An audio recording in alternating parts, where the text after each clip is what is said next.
Commutes are supposed to be mundane. You stare at your phone, avoid eye contact, and count the stops. But when Chantel dropped into the only empty seat on the Midnight Express, she didn't realize who she was sitting next to. A man with a jagged scar down his jaw. A man surrounded by a sudden, suffocating silence. Everyone else on the train had realized the truth. She had just sat down next to the most dangerous man in the city. Rain lashed against the grimy windows of the downtown station, blurring the yellow streetlights into dull streaks of gold. Chantel stood on the concrete platform, shifting her weight from her left foot to her right. Both ached. 14 hours of carrying trays, dodging drunken hands, and smiling until her cheeks cramped had left her with a bone-deep exhaustion that bordered on nausea. She just wanted to sit down. That was the extent of her ambitions for the night. Sit down, take off her shoes, and sleep for the 40-minute ride back to her cramped apartment in the outer boroughs. The midnight train roared into the station, brakes squealing in a pitch that made Chantel wince. The doors slid apart with a mechanical hiss. A damp, metallic gust of air rushed out, smelling of ozone and wet wool. Chantel stepped inside, shaking the water from her cheap umbrella. The carriage was crowded. Not packed, but every seat was taken by late-night shift workers, exhausted college students, and people who looked like they were fleeing bad decisions. Chantel gripped a steel pole, resigned to standing. She closed her eyes for a second, letting the gentle sway of the accelerating train rock her tired muscles. Then she saw it. Near the middle of the car, tucked against the window, was an empty seat. Chantel blinked, assuming it was a trick of the fluorescent lighting. In a city where people would elbow a grandmother for a place to rest, an empty seat was a statistical anomaly. She looked closer. It wasn't entirely empty. A man occupied the window seat, leaving the aisle seat perfectly, beautifully vacant. She didn't hesitate. Chantel moved down the aisle, her worn sneakers making soft squeaks against the linoleum. As she walked, she didn't notice the strange geometry of the carriage. She didn't notice that the passengers standing nearby were pressed awkwardly against the opposite doors, actively avoiding the center aisle. She was entirely focused on the blue vinyl cushion. "Excuse me," she muttered, not really looking at the man as she slid into the space. She dropped her heavy canvas tote bag between her feet and let out a long, shuddering sigh of relief. The pressure lifted from her heels. It felt like absolute heaven. She leaned her head back against the glass partition and closed her eyes. It took her exactly 3 stops to realize something was wrong. Usually, the late-night train was a symphony of low-level noise. Crackling headphones, muted conversations, the rustle of newspapers, the occasional cough. Now there was nothing. Chantel opened her eyes. The silence was heavy, unnatural.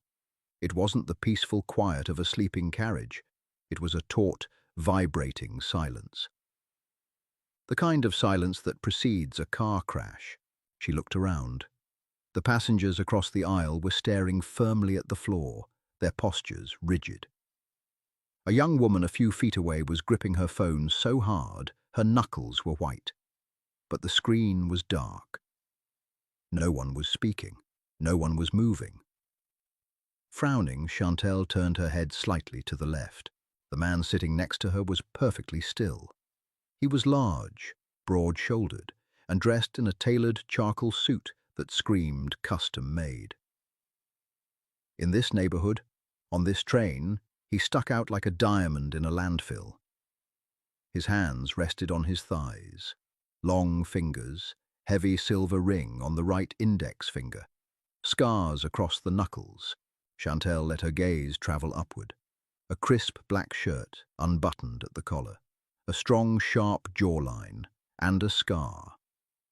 It started just below his left ear, jagging down aggressively across his neck and disappearing beneath his collar.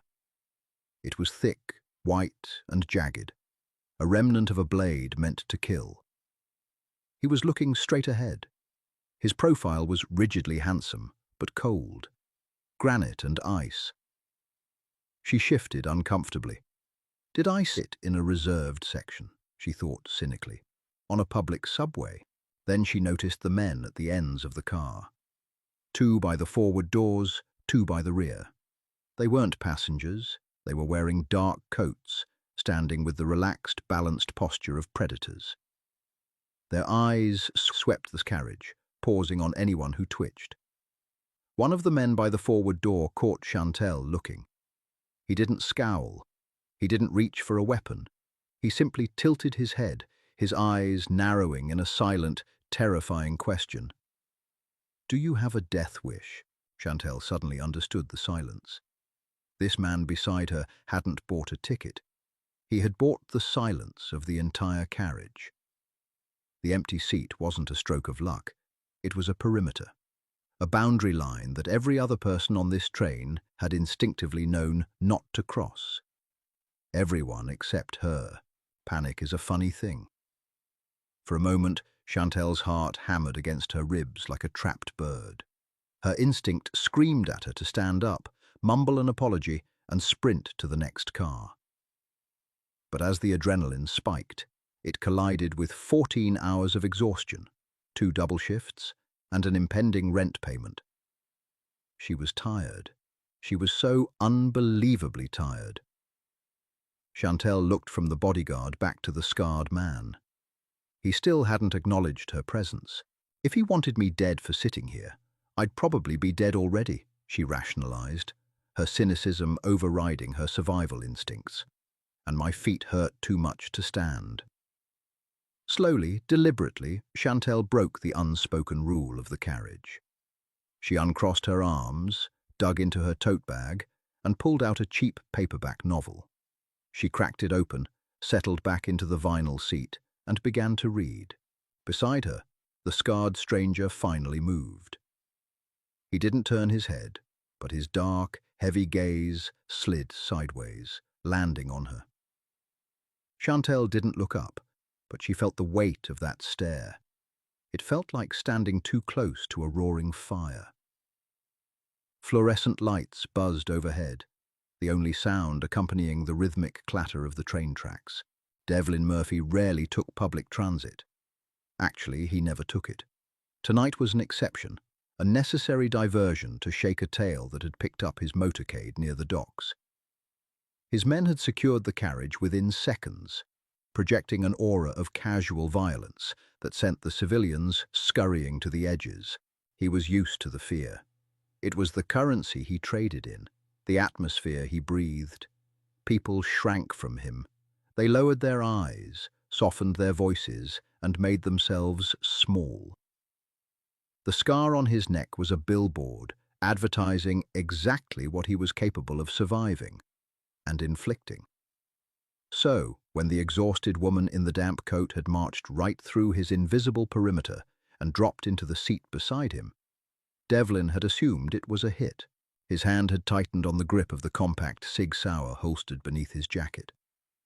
His guards at the doors had tensed, waiting for his signal to intervene. But Devlin had held them off with a micro-expression. He wanted to see her play. Except there was no play. She had just sat down, sighed like the weight of the world was on her shoulders, and closed her eyes. Now she was reading a battered paperback. Devlin observed her peripherally. She wasn't carrying a weapon. Her canvas bag held the distinct shape of a Tupperware container and an umbrella. Her coat was cheap, fraying at the cuffs. She smelled like cheap vanilla perfume, fried food, and rain. She wasn't a killer. She was just a civilian who had completely missed the memo. But what fascinated him wasn't her initial ignorance. It was her realization. He had felt the exact moment her body went rigid.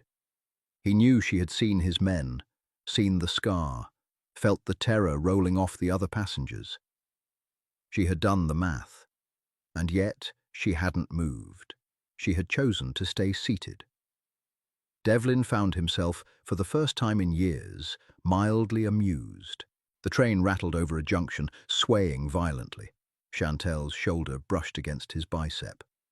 She flinched, pulling away instantly, her eyes snapping to his profile.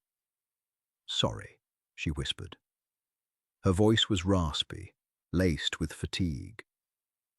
Devlin didn't say it was fine. He didn't say anything. He just slowly turned his head to look at her fully. Up close, his eyes were a startling, cold grey. They stripped her down, cataloguing every detail: the dark circles under her eyes, the stubborn set of her jaw, the slight tremor in her fingers as she gripped her book. "You should move," Devlin said. His voice was a low, gravelly baritone that barely carried over the noise of the tracks. It wasn't a threat. It was a statement of fact. Chantel swallowed hard. The rational part of her brain was screaming at her to obey, but the sheer arrogance of the command sparked a flare of irritation in her chest. She was tired of rich, entitled men telling her what to do. My feet hurt," Chantel replied, her tone remarkably flat given the circumstances. Devlin's left eyebrow twitched upward. "Excuse me, my feet hurt," she repeated, gesturing vaguely downward. "I've been standing for 14 hours. If you want this whole row to yourself, you should have bought 2 tickets. Otherwise, I'm staying right here until my stop." The silence in the immediate vicinity seemed to thicken. The guard nearest to them shifted his weight, his hand drifting toward his lapel. Devlin raised a single finger, and the guard froze. Devlin looked back at Chantel. She was terrified. He could see her pulse beating rapidly at the base of her throat. But she was holding her ground, a bizarre mix of absolute terror and complete exhaustion. "Brave," Devlin murmured, turning his gaze back to the window. "Or stupid, just tired," Chantel muttered, returning her eyes to her book. The words on the page were a blur. She wasn't reading.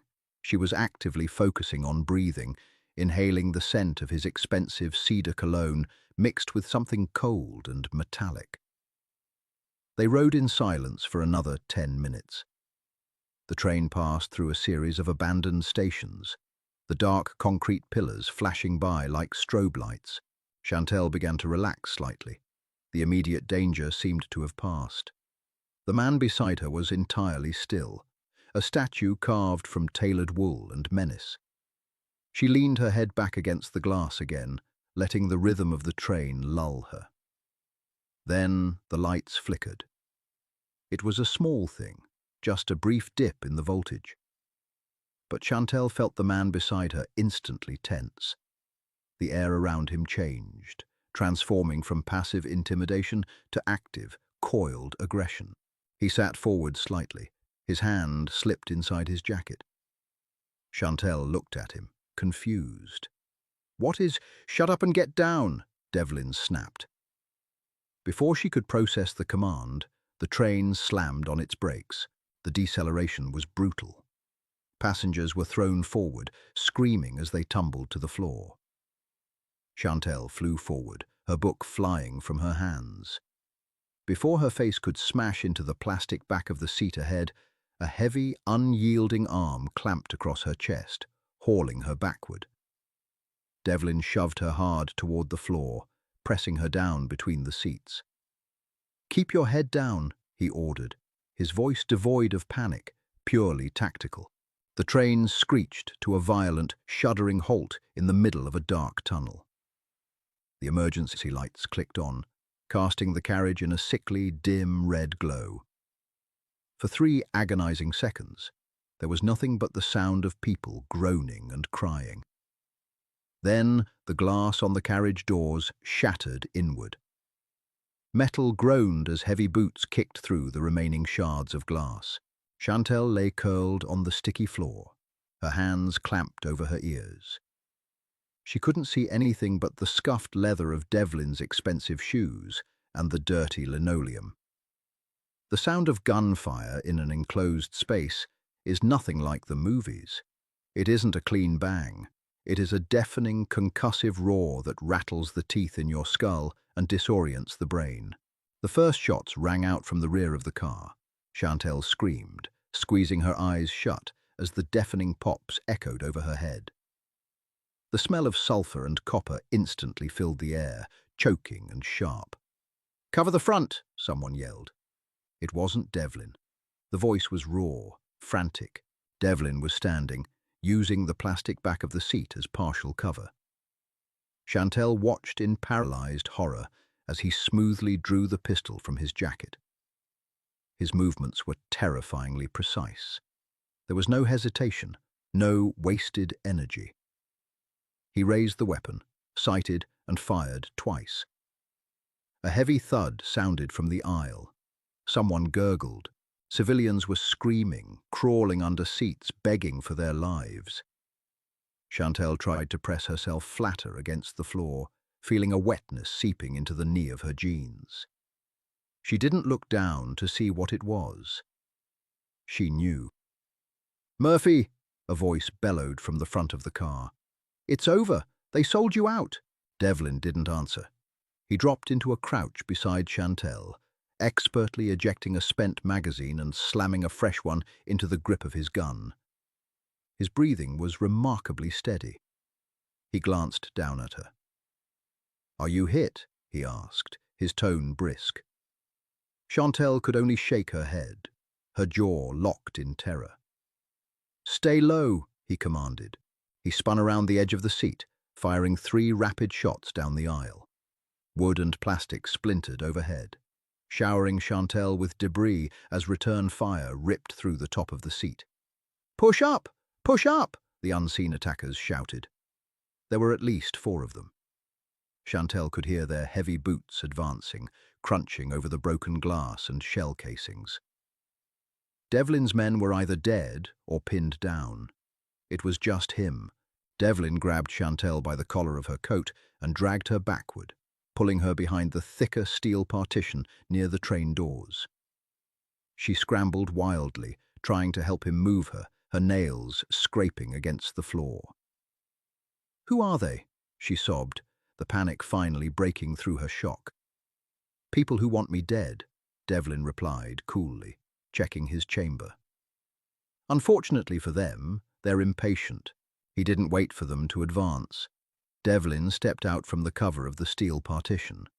Chantel watched him walk directly into the line of fire. It was suicide, but he didn't shoot wildly. He fired once, took a step, fired again. 2 heavy thumps hit the floor. The remaining attackers panicked, their gunfire going wild, shattering windows and chewing through the ceiling panels. Devlin closed the distance. The violence was sudden, brutal, and entirely physical. Chantel heard the sickening crunch of bone, a wet gasp, and a final muffled shot. Then silence. The ringing in Chantel's ears was intense. The red emergency lights flickered, casting long, bloody shadows across the carriage. The air was thick with smoke. Slowly, she pushed herself up on her elbows. Devlin stood at the far end of the car, surrounded by bodies in tactical gear. He was wiping a smear of blood from his cheek with the back of his hand. His chest heaved slightly, but his face remained a mask of cold stone. He looked down at the men he had just killed, then stepped over them, walking back down the aisle toward Chantel. She scrambled backward until her back hit the steel wall. This was it. She had seen his face. She had seen him kill.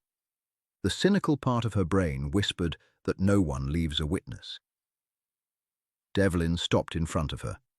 He looked down, the red light catching the jagged white line of his scar.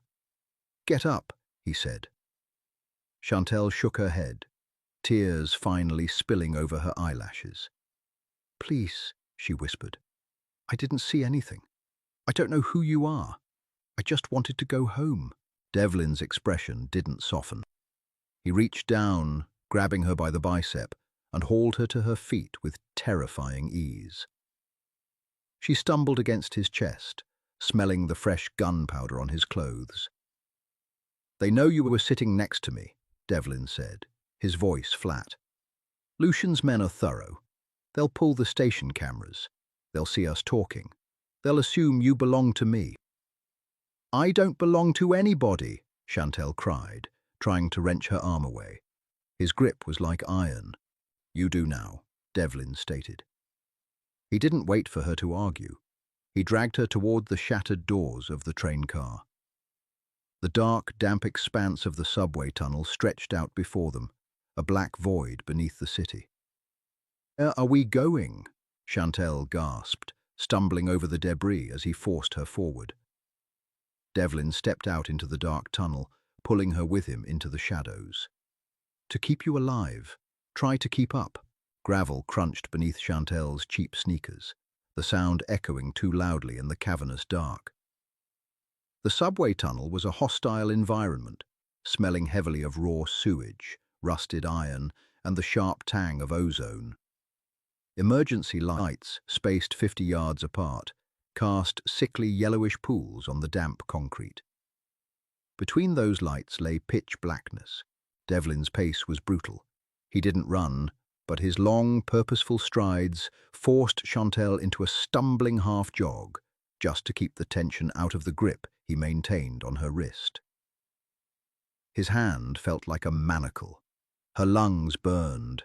The 14 hours of waiting tables had already drained her, and the adrenaline dump from the shootout was rapidly fading, leaving behind a hollow, nauseating weakness. "I need—" Chantel gasped, her foot catching on a thick, rubberized cable running along the tracks. She pitched forward. Devlin didn't let her fall. He yanked upward, arresting her momentum with a jolt that pulled at her shoulder socket. He didn't offer a word of comfort. He just held her upright for 2 seconds, letting her regain her footing, and then resumed walking. "Quiet," he murmured, his voice barely a vibration in the heavy air. "Sound carries down here." Chantel swallowed the sob that threatened to tear out of her throat. She focused on the back of his ruined charcoal suit. It was dusted with plaster and stained with darker, wet patches. He moved with a predatory grace that seemed entirely at odds with his bulk. Every few dozen yards, his head would snap toward a side passage or a maintenance alcove, his free hand hovering near the weapon holstered at his hip. They walked for what felt like an hour, though Chantel's sense of time was entirely shattered. The tunnel began to incline, the air growing marginally cooler. Above them, the faint, rhythmic thrum of city traffic vibrated through the ceiling. "Where are we?" she whispered. "Under the garment district," Devlin replied, not looking back. "Almost out." He stopped abruptly near a maintenance ladder bolted into the grime-slicked concrete wall. The rungs disappeared upward into a narrow vertical shaft.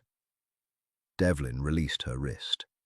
Chantel immediately rubbed the skin, feeling the faint, lingering heat of his grip. "Climb," he ordered, pointing to the rusted iron. Chantel looked at the ladder, then down at her trembling hands. "I can't. My arms are shaking too much." Devlin stepped closer. In the dim light, his grey eyes were entirely devoid of sympathy. "The men on that train were an advance team. Cleaners will be arriving at that carriage right now. When they realize I'm not dead, they will sweep these tunnels. If they find you, they won't ask questions. They will put a bullet in your head just for being in their line of sight. So, climb." It wasn't a threat from him. It was a cold recitation of facts. Chantel grabbed the first rung. The metal was freezing and coated in decades of grease. She pulled herself up, her muscles screaming in protest. She focused on nothing but the next rung, and the next, ascending into the claustrophobic darkness of the shaft. Below her, Devlin climbed in absolute silence, a heavy shadow guarding her back. Her head bumped against a solid iron grate. She gasped, freezing. "Push it up." Devlin's voice drifted up from directly beneath her. "It's heavy. Use your shoulders." Chantel braced her feet on a rung, wedged her shoulder against the grate, and shoved. It didn't budge. Panic spiked again. She pushed harder, gritting her teeth until she tasted copper. With a harsh scrape of metal on concrete, the grate lifted. Cold, wet city air rushed in. She scrambled over the edge, scraping her knees raw on the pavement, and collapsed onto her side. They were in a narrow, trash-strewn alleyway. Rain was still falling in a fine mist. Devlin hoisted himself out of the shaft a second later. He didn't pause to catch his breath.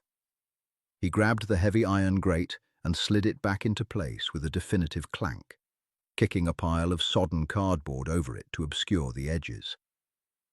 "Get up," he said, scanning the alley. Chantel pushed herself into a sitting position, leaning her back against a brick wall. "You said we just had to get out of the tunnel."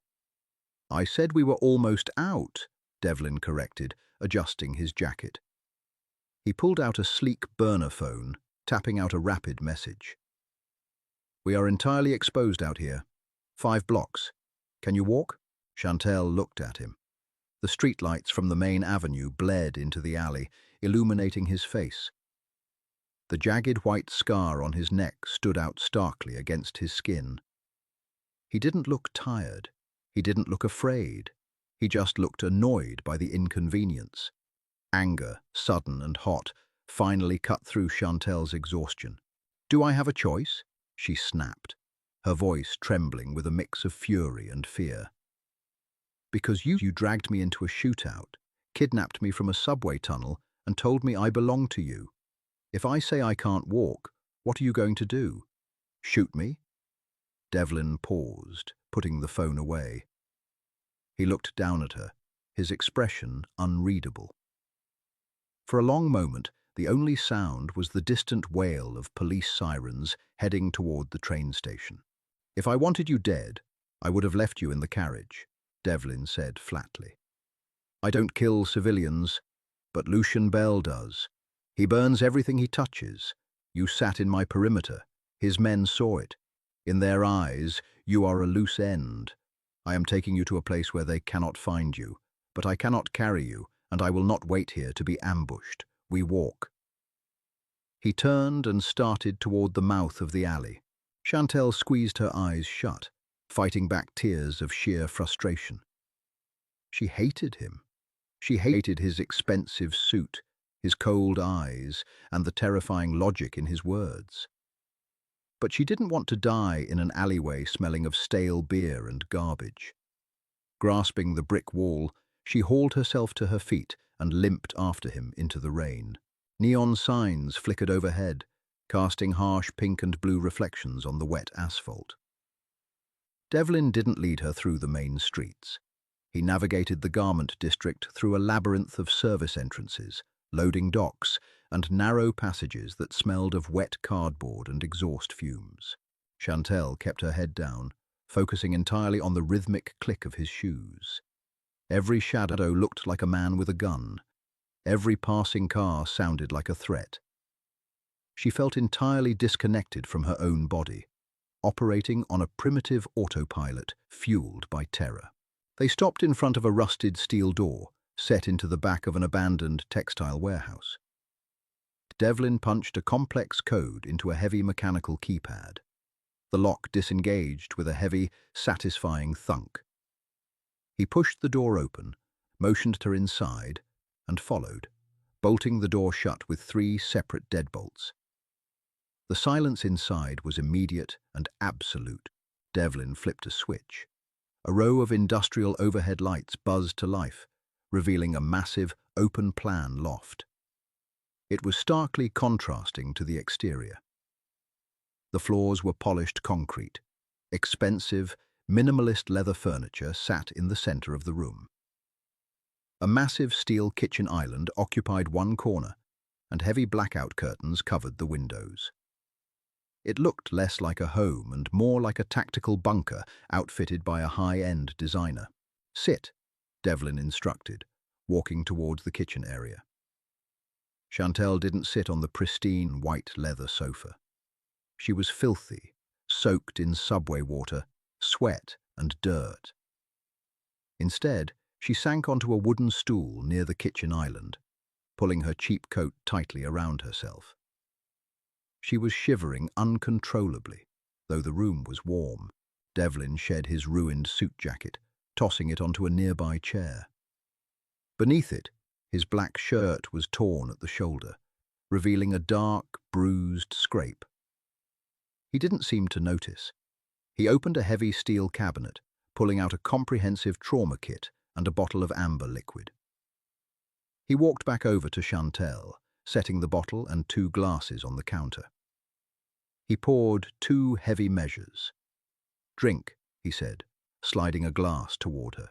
Chantel stared at the glass. "Is it poisoned?" she asked, her voice cracking. A ghost of a smirk played at the corner of Devlin's mouth. It was the first sign of human emotion she had seen from him. "It's a $200 scotch. Poisoning it would be a tragedy."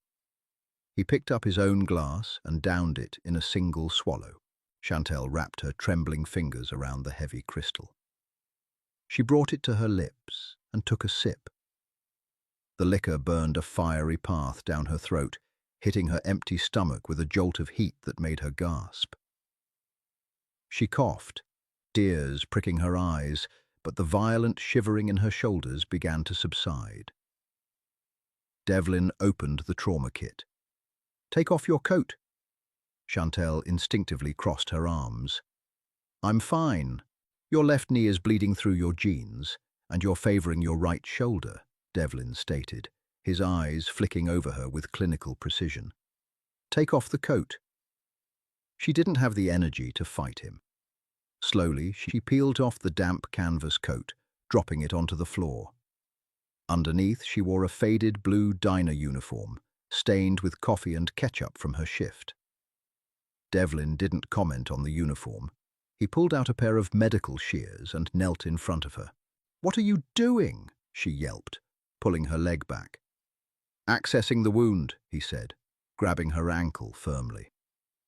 With 2 quick snips, he cut the fabric of her jeans away from the knee, revealing a nasty, jagged scrape embedded with grit from the subway floor. He moved efficiently, cleaning the wound with an antiseptic wipe. It stung viciously. Chantel hissed, gripping the edges of the stool. Devlin didn't apologize, but his hands were surprisingly steady and careful. "Who is Lucian Bell?" Chantel asked. The alcohol was loosening her tongue, cutting through the shock. Devlin paused, a fresh bandage in his hand. He looked up at her. "Someone you never wanted to meet?" "That's not an answer." He applied the bandage, pressing the adhesive edges down firmly. He stood up, towering over her. "Lucian Bell controls the docks, the unions, and half the politicians in this city. He and my father had an arrangement. My father died 2 weeks ago. Lucian decided the arrangement died with him, and that my family's territory was up for grabs." "A mob war," Chantel breathed, the absurdity of the situation crashing over her. She was a waitress from the outer boroughs. She worried about paying for heating gas and keeping her cat fed. Mob wars were things that happened on television. "A transition of power," Devlin corrected smoothly, putting the supplies back in the kit. "One that Lucian is handling poorly. He thought he could take me out quickly tonight. He failed, and now I'm stuck in the middle of it." Chantel looked down at her hands. "I just wanted to sit down. That's all I wanted. One empty seat." Devlin leaned against the counter, studying her. The harsh overhead light cast deep shadows over his sharp features, emphasizing the brutal scar on his neck. "In my world, there are no empty seats," Devlin said quietly. "Everything has a price. You paid for that seat the moment you sat in it. Now, you belong to the perimeter." Chantel looked up, meeting his cold, grey eyes. "I have a job. I have rent to pay. I have a life. You can't just lock me in a bunker." "Your life is currently on a hit list, Chantel," he said. She froze. How do you know my name? Devlin tapped the side of his head. I saw your name tag on your uniform. I notice everything. It's how I stay alive. And right now, it's how you're going to stay alive. You will stay here. You will not leave. You will not contact anyone. If you do, Lucien will find you. And his men are not as polite as I am. Polite? Chantel scoffed, a bitter laugh escaping her lips. You dragged me through a sewer. I kept you breathing, Devlin countered, his voice dropping an octave, losing its conversational tone. Don't confuse my methods with cruelty. I am the only reason you are not lying in a body bag on that train. He pushed off the counter, picking up his glass and the bottle. There's a bedroom down the hall, a bathroom with hot water. Lock the door if it makes you feel better. But understand this, he paused, looking back at her over his shoulder. You are in my world now. You play by my rules, or you die by theirs. The mattress was too soft. That was Chantel's first conscious thought. Her bed at the apartment was a 10-year-old coil spring nightmare that dug into her lower back. This mattress felt like memory foam and expensive down. She opened her eyes to a ceiling of exposed ductwork and grey acoustic panels. The memory of the subway, the gunfire, and the dark tunnel slammed into her ribcage, stealing her breath. She sat up violently, her hand flying to her chest. She was still wearing her diner uniform. It was completely dry now, stiff with dried, dirty water and sweat. Her knee throbbed with a dull, rhythmic ache, but the bandage was secure. Chantel swung her legs over the side of the bed. The bedroom was windowless, illuminated only by a low-wattage lamp on the nightstand. There was a clean stack of clothes folded neatly at the foot of the bed. Black sweatpants, a grey t-shirt, and thick socks. They were men's clothes, vastly oversized, smelling faintly of the same cedar and metal scent that clung to Devlin Murphy. She stared at the clothes. The pragmatic, exhausted part of her brain told her to put them on. The cynical, terrified part told her that changing clothes meant accepting this new, terrifying reality. Pragmatism won. She felt disgusting. Chantel stripped off the stiff uniform, leaving it in a heap on the floor, and pulled on the oversized garments. She rolled the waistband of the sweatpants over 3 times to keep them from falling down. She opened the bedroom door. The heavy click of the latch echoed loudly. The main area of the loft was bathed in the harsh, artificial glare of the overhead industrial lights. Devlin was standing at the steel kitchen island. He had discarded the torn black shirt. He wore a fresh white undershirt, his shoulder wrapped in thick white gauze. He was speaking in a low, rapid cadence into his burner phone. The language was Italian, the tone clipped and brutal. He didn't look like a man who had survived an assassination attempt a few hours ago. He looked like a CEO orchestrating a hostile takeover. Chantel hovered in the hallway, watching him. Without the tailored jacket, she could see the roadmap of violence etched into his body. The scar on his neck wasn't an anomaly, it was part of a matched set. There was a puckered burn mark on his left bicep, and a long pale slice across his right forearm. He was a man who lived his life in the crosshairs. Devlin ended the call, tossing the phone onto the steel counter. He didn't turn around, but he knew she was there. "There's coffee in the pot," he said. His voice was raspy with fatigue. Chantel walked into the kitchen. She bypassed the coffee and went straight to the sink, turning on the tap and letting the cold water run over her wrists. Grounding herself. "I need to call my landlord," Chantel said to the stainless steel basin. "No." She turned the water off and faced him. "I have a cat, Devlin. He's locked in my apartment. I have shifts at the diner. If I don't show up, I lose my job. If I don't pay rent by Friday, I lose my apartment. I am entirely expendable to the world. I don't have a trust fund or a criminal empire to fall back on." Devlin poured himself a cup of black coffee. His movements were stiff, his injured shoulder clearly bothering him. Your landlord is fine. Your job is irrelevant. Your life as you knew it paused the moment Lucien's men saw your face. So I'm just supposed to sit here. Chantel's voice rose, the pitch tightening. For how long? A day? A week? Until you decide it's safe for me to go back to serving hash browns? He took a slow sip from his mug, his grey eyes locking onto hers. Until Lucien Bell is dead. The bluntness of the statement sucked the air out of the room. He didn't say it with malice. He stated it like a weather forecast. You're going to kill him, Chantel whispered. I'm going to remove a threat to my organization, Devlin corrected. And until that happens, you do not exist. If you call your landlord, Lucien's men trace the call. They visit your apartment. They break your landlord's fingers until he gives them the master key. They find your cat. They kill it and leave it on your pillow as a message. Then they wait in the dark for you to come home. Chantel felt the blood drain from her face. Her stomach churned. You're trying to scare me. I am trying to keep you alive. Devlin set the mug down. He walked around the island, closing the distance between them until he was standing just a foot away. Chantel held her ground, refusing to shrink back, even though he towered over her. Look at me, he commanded softly. She looked up. Up close, the exhaustion in his eyes was staggering. The cold, impenetrable facade cracked just enough to show the immense, crushing weight he was carrying. I didn't ask for you to sit next to me, Devlin said, his voice dropping to a gravelly murmur. I didn't want a civilian in my perimeter, but you are here, and I do not let the people under my protection die. Understand? Chantel swallowed hard. The sheer intensity of his gaze was a physical pressure. She hated him for stripping away her agency, but she believed him.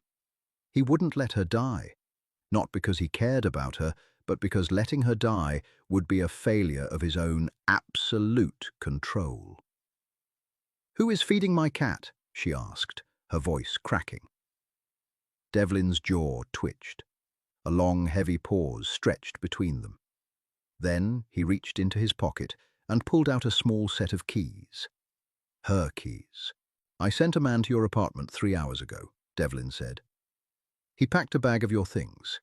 He took the cat to a secure veterinary boarding facility in Connecticut under an alias. The rent for your apartment has been paid in cash for the next 6 months. Chantel stared at the keys dangling from his scarred fingers. The efficiency of it was terrifying. He had dismantled and secured her entire life while she was asleep. You went through my things, she said flatly. I secured an asset, he replied, pocketing the keys again. Drink some coffee, Chantel. You look like a ghost. He turned and walked toward a bank of computer monitors on a far desk, dismissing her entirely. Chantel stood by the sink, the cold metal pressing into her spine. She was safe. Her cat was safe. Her rent was paid. And she had never felt more like a prisoner in her entire life. The safe house possessed no windows, which meant time ceased to be a linear concept. The harsh overhead lights remained a constant, artificial noon. Chantel paced the perimeter of the loft, tracking her steps. 412 paces to make a complete circuit. It had been roughly 48 hours since the subway. Devlin barely slept. He lived at the bank of computer monitors, orchestrating a shadow war through encrypted communications and burner phones. The loft had become a tactical nerve center. Chantel watched him from the kitchen island, a silent observer to the brutal machinery of his life. He didn't yell. He didn't throw things. When he ordered a hit or authorized a retaliation, his voice remained completely level. That was the most terrifying part, the absolute lack of emotion. Chantel poured her 4th cup of coffee. The caffeine did nothing to clear the fog in her brain. It only made her hands shake. She walked over to the desk, stopping a few feet away from his chair. I need to do something, she said. Devlin didn't look up from the screen, displaying a grid of surveillance feeds. Read a book. There's a shelf in the bedroom. I've read them. They're all political biographies and military history. I want to do something useful. I am going out of my mind. He finally turned to look at her. He looked ragged. The stubble on his jaw was thickening, highlighting the pale, jagged line of his scar. This is not a vacation. Your job is to stay out of the way and stay alive. I know how to cook, Chantel shot back, pointing at the massive, unused kitchen. I've been watching you eat protein bars and drink scotch for 2 days. The refrigerator is fully stocked. Let me make something. Devlin studied her. He seemed to recognize the frantic edge in her voice, the desperate need for normalcy in an abnormal situation. Fine, he said, turning back to his monitors. Do whatever you want, just don't burn the place down. Chantel retreated to the kitchen. For the next hour, she completely immersed herself in the mechanical rhythm of chopping, sautéing, and simmering. She found garlic, onions, imported tomatoes, and a thick cut of flank steak. It was mindless, physical work, and for the first time in 2 days, her heart rate dropped to a normal rhythm. The smell of searing meat and garlic filled the sterile air of the bunker, masking the scent of ozone and stale coffee. She plated the food, carrying a heavy ceramic dish over to Devlin's desk. She pushed a stack of encrypted dossiers aside and set the plate down. Devlin paused his typing. He looked at the food, then up at her. Eat, Chantel instructed, mirroring the tone he had used when ordering her to drink the scotch. A faint, tired smile touched the corners of his mouth. He picked up a fork and took a bite. He chewed slowly, his eyes dropping back to the surveillance feeds. It's good. It's better than good. It's real food, Chantel corrected, sitting in a chair adjacent to his desk. She pulled her knees to her chest, wrapping her arms around her shins. They sat in companionable silence for a few minutes. The tension that usually vibrated between them had dialed back, replaced by a temporary truce built on exhaustion and hot food. Then, one of the burner phones on the desk buzzed. Devlin picked it up. He didn't speak, just listened. As he listened, the slight relaxation in his shoulders vanished. The stone mask slammed back into place. His jaw tightened, the muscles clenching in sharp relief. "Where?" he asked. His voice was deathly quiet. He listened for another 10 seconds. "Burn the location. Fall back. I'll handle it." He hung up, tossing the phone onto the desk. He pushed the half-eaten plate of food away and stood up. "What happened?" Chantel asked, her own anxiety spiking instantly. "Lucian made a move," Devlin said, walking toward a heavy steel cabinet in the corner of the room. He punched in a code, and the doors swung open, revealing an arsenal of weaponry that made Chantel's stomach plummet. "He didn't go after my territory. He went after my people." He pulled out a tactical vest, throwing it over his shirt, and began loading magazines into the pouches with terrifying speed. "Where are you going?" Chantel stood up, taking a step toward him. "To fix it." He grabbed a heavy, matte black assault rifle, checking the chamber. "You're leaving me here?" Devlin turned to her. His eyes were cold, calculating, completely detached from the man who had just quietly eaten a meal she cooked. "The door is on a timed electromagnetic lock. It will not open from the inside or the outside for the next 12 hours. You are completely secure." "And if you don't come back in 12 hours?" Chantel asked, her voice shaking. The realization hit her with the force of a physical blow. If he died out there, she was locked in a subterranean bunker. Devlin paused. He looked at her, truly looked at her, registering the genuine terror in her eyes. He crossed the room, his heavy boots silent on the concrete. He stopped right in front of her.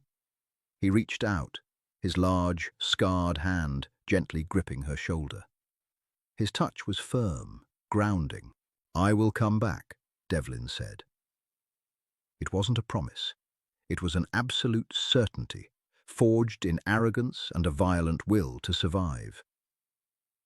"Lock the bedroom door. Do not open it until you hear my voice." He turned and walked toward the heavy steel exit. The deadbolts retracted with a series of loud, mechanical clacks. He stepped through the threshold, and the door slammed shut behind him. The silence that fell over the bunker was immediate and suffocating. Chantel stood entirely alone, the smell of garlic and searing meat still hanging in the air, a cruel reminder of a normalcy that had just been shattered all over again. 12 hours in a sealed subterranean bunker is enough to break a mind not built for isolation. Silence became a physical weight. Without the hum of Devlin's encrypted calls or the sharp clack of his keyboard, the loft felt like a concrete tomb. Chantel scrubbed the heavy steel kitchen island until her knuckles were raw. She washed the dishes. She organized the dried goods in the pantry. She did everything possible to keep her brain from calculating the terrifying odds of her current reality. If Devlin died, the door would unlock at 8 a.m., but he wouldn't be the one walking through it. Lucian Bell's cleaners would find the bunker. They would breach the door, and they wouldn't ask her name before they pulled the trigger.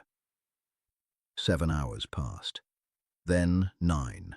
Chantel sat on the floor, her back pressed against the cold steel of the front door. She had pulled her knees to her chest, wrapping her arms tightly around her shins. The oversized sweatpants provided little warmth against the chill radiating from the metal. She stared at the digital clock mounted above the server rack. 7:42 a.m., 18 minutes. Her heart battered against her ribs in a frantic, irregular rhythm. She had armed herself with a heavy cast-iron skillet from the kitchen. It was a pathetic, laughable weapon against men with assault rifles, but she refused to die cowering in the bedroom. If they came through that door, she was going to swing. 07:55 a.m., 5 minutes. Chantel squeezed her eyes shut. She thought about her cat. She thought about the smell of cheap coffee at the diner. She thought about the jagged white scar on Devlin's neck and the surprising gentleness in his hand when he touched her shoulder. 7:59 a.m. The heavy mechanical relays inside the doorframe began to click. It sounded like a bank vault disengaging. One heavy clunk, then a second. Finally, a sharp pneumatic hiss. Chantel scrambled backward, her hands gripping the handle of the skillet so hard her fingers went numb. She braced her feet on the polished concrete. The heavy steel door groaned outward.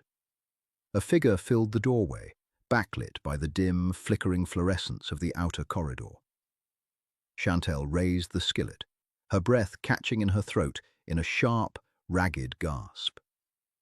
Devlin stumbled forward. He didn't walk with his usual predatory grace. He practically fell over the threshold, catching himself heavily against the wall. The tactical vest he wore was shredded across the ribs. His left arm hung uselessly at his side, and his face was smeared with soot and ash. He looked up at her. His grey eyes were glassy, unfocused, fighting a losing battle against shock. He saw the cast-iron skillet raised above her head. A faint, strained huff of amusement escaped his lips. "Put the pan down, Chantel," he rasped, his voice barely a whisper. "I'm not making eggs." He pushed off the wall, took one unsteady step toward the kitchen island, and collapsed. He didn't brace his fall. He hit the concrete floor like a felled oak, his sheer mass making a sickening thud. "Devlin!" The skillet clattered to the floor. Chantel threw herself to her knees beside him. The metallic tang of fresh trauma hit her nose immediately. It was everywhere. She grabbed his right shoulder, rolling him onto his back. He groaned, a deep, guttural sound of pure agony. "Devlin, hey, look at me." She tapped his cheek. His skin was freezing, clammy with cold sweat.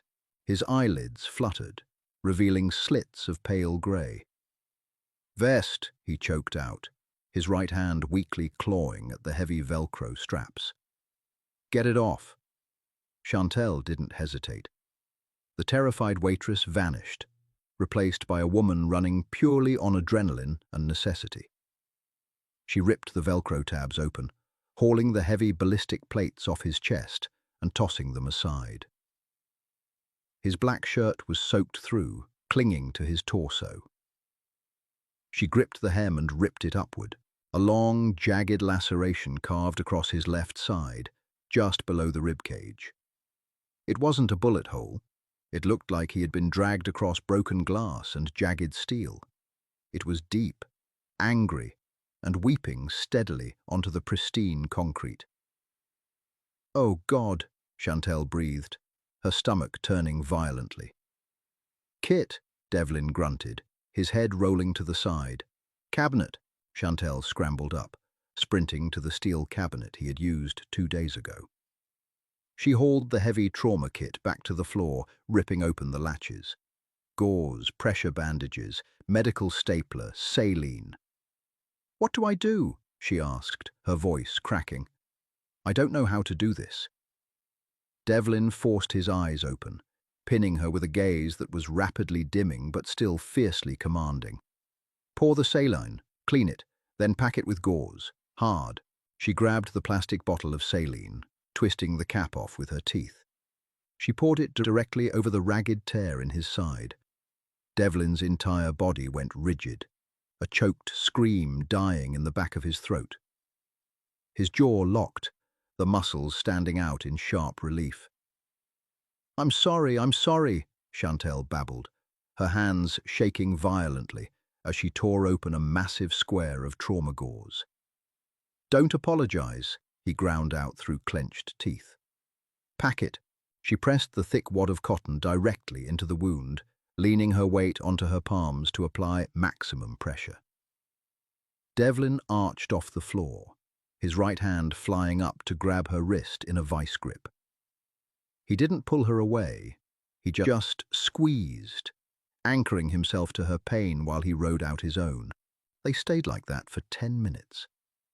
The only sounds in the bunker were Devlin's ragged, shallow breathing and the frantic hammering of Chantel's own heart. She watched his face, watching the harsh lines of tension slowly ebb as the bleeding slowed. His grip on her wrist finally loosened. He let his head fall back against the concrete with a heavy thud. "It's over," he whispered to the ceiling. Chantel kept her hands firmly pressed against his side. "What's over, the bleeding?" "Lucien," Devlin corrected, his voice sounding hollow and infinitely tired. "He's gone. The docks are secure. The transition is done." He turned his head to look at her. She was kneeling in a pool of his trauma, her hands stained, her face pale and terrified. Yet she hadn't run. She hadn't frozen. She was holding him together. "You can let go now," he said quietly. "It's not fatal, just messy." Chantel slowly lifted her hands. The gauze was soaked through, but the dark pooling on the concrete had stopped expanding. She sat back on her heels, wiping a stray lock of hair out of her eyes with her forearm. She looked at this man, a crime boss, a killer, a scarred stranger from a midnight train, lying broken on the floor of a bunker. She should feel vindicated. She should feel eager to run out that door and never look back. Instead, she felt a profound, terrifying ache in her chest. As if on cue, the heart monitor began to pitch higher, a frantic, warning tempo. Ronan's eyes rolled back slightly, his head lolling to the side. A sheen of cold sweat instantly broke out across his pale forehead. His body began to shiver violently. "What did you do?" Victor roared, the mask of calm finally shattering. He dropped the tablet. "I bought my life," Sadie said. Devlin healed with the stubborn, aggressive resilience of a stray dog. Chantel had stapled his side, a horrifying, nauseating 10 minutes she never wanted to repeat, and loaded him with heavy-duty antibiotics from the kit. By the third morning, he was sitting up at the kitchen island, nursing a cup of black coffee. He moved stiffly, favoring his left side, but the deathly pallor had faded from his skin. Chantel stood by the sink, washing out her coffee mug. She wore her own clothes again. Her jeans were still missing a knee, and her coat was slightly damp from being washed in the sink, but she felt like herself. Partially. A thick, unmarked manila folder sat on the steel counter between them. Devlin tapped the cardboard with his index finger. "It's all in here." Chantel turned the water off. She dried her hands on a towel, not looking at him. "What is?" "Your life returned." Devlin's tone was strictly business. Cold, efficient, entirely detached. "The deed to your apartment building. I bought it through a shell company. You'll never pay rent again. There's a new bank account in your name, with enough capital to ensure you never have to carry a tray in a diner for the rest of your life. Your cat is already back in your living room." Chantel stared at the folder. It was a golden ticket. It was everything a tired, broke waitress from the outer boroughs could ever dream of. Financial freedom, security. It felt like a severance package. "You're paying me off," Chantel stated, her voice remarkably steady. "I'm compensating you for your involuntary involvement," Devlin corrected, refusing to meet her eyes. He stared rigidly at the wall behind her. "Lucian's entire network has been dismantled. The streets are clean. No one knows who you are. You are completely safe to walk out that door." Chantel walked slowly toward the island. She didn't reach for the folder. She stopped directly across from him, resting her hands on the cold steel counter. "And what about the perimeter?" she asked quietly. Devlin's jaw tightened. "There is no perimeter anymore. The threat is gone." "That's a lie," Chantel countered. She didn't yell. She spoke with a quiet, grounding certainty that made him finally look at her. "There will always be another Lucian Bell. There will always be someone trying to take what you have. You live your life in a state of constant war, Devlin, which is exactly why you need to leave," he snapped, his voice suddenly harsh, betraying the tight control he was forcing on himself. "You don't belong in this. You saw what happened. You stapled my side together on a concrete floor. I am violence, Chantel. It is all I am." "I sat down next to violence on a midnight train," Chantel replied, refusing to back down. "And that violence pulled me behind a steel partition. That violence dragged me through a subway tunnel, gave me a safe place to sleep, and took a bullet to make sure I could walk out of here alive." Devlin stood up. The sudden movement clearly pulled at his staples, a grimace flashing across his face, but he ignored it. He leaned over the counter, closing the distance between them. "You are confusing adrenaline and gratitude with something else," he warned, his grey eyes piercing hers. "Go home, Chantel. Take the money, buy a better mattress, forget you ever saw me." Chantel looked at him. She looked at the harsh, jagged scar on his neck. She remembered the silence of the train carriage, the absolute terror of the people who knew what he was. She knew exactly what he was. He was a monster to the rest of the city, but he wasn't a monster to her. She reached out across the counter. Devlin flinched slightly, a microscopic reaction, as her fingers brushed against the collar of his shirt. She didn't pull away. She gently traced the very top of his scar with her thumb.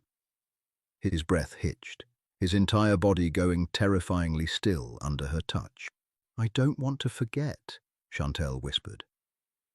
The cynicism that had defined her entire life, the belief that the world was entirely transactional, that no one looked out for anyone else, was gone, burned away in the crucible of the last 5 days. "Chantel," Devlin breathed, a low, desperate warning. "I spent my whole life being invisible," she said, her voice firm. standing on my feet for 14 hours a day, serving people who didn't even look at my face. You looked at me, you saw me, and you protected me." She pulled her hand back, picking up the manila folder. She didn't open it. She walked over to the industrial trash can in the corner of the kitchen and dropped it inside. It hit the bottom with a dull, heavy thud. Devlin stared at her, genuinely shocked. It was an expression she had never seen on his face. "Do you have any idea what you just threw away?" "I know exactly what I threw away," Chantel said, walking back to him. "I threw away an empty seat. I don't want to sit by myself anymore." Devlin looked at her for a long, agonizing moment. The heavy, protective walls he had built around himself, the walls made of violence, wealth, and isolation, seemed to crack down the middle. He didn't offer her a safe life.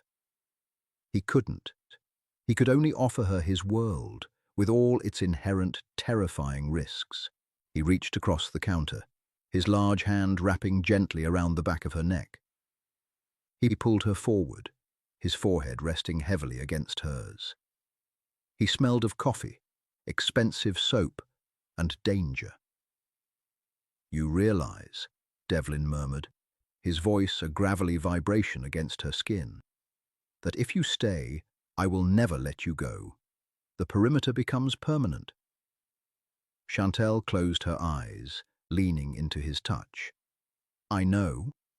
It's dangerous, it's loud, it's violent.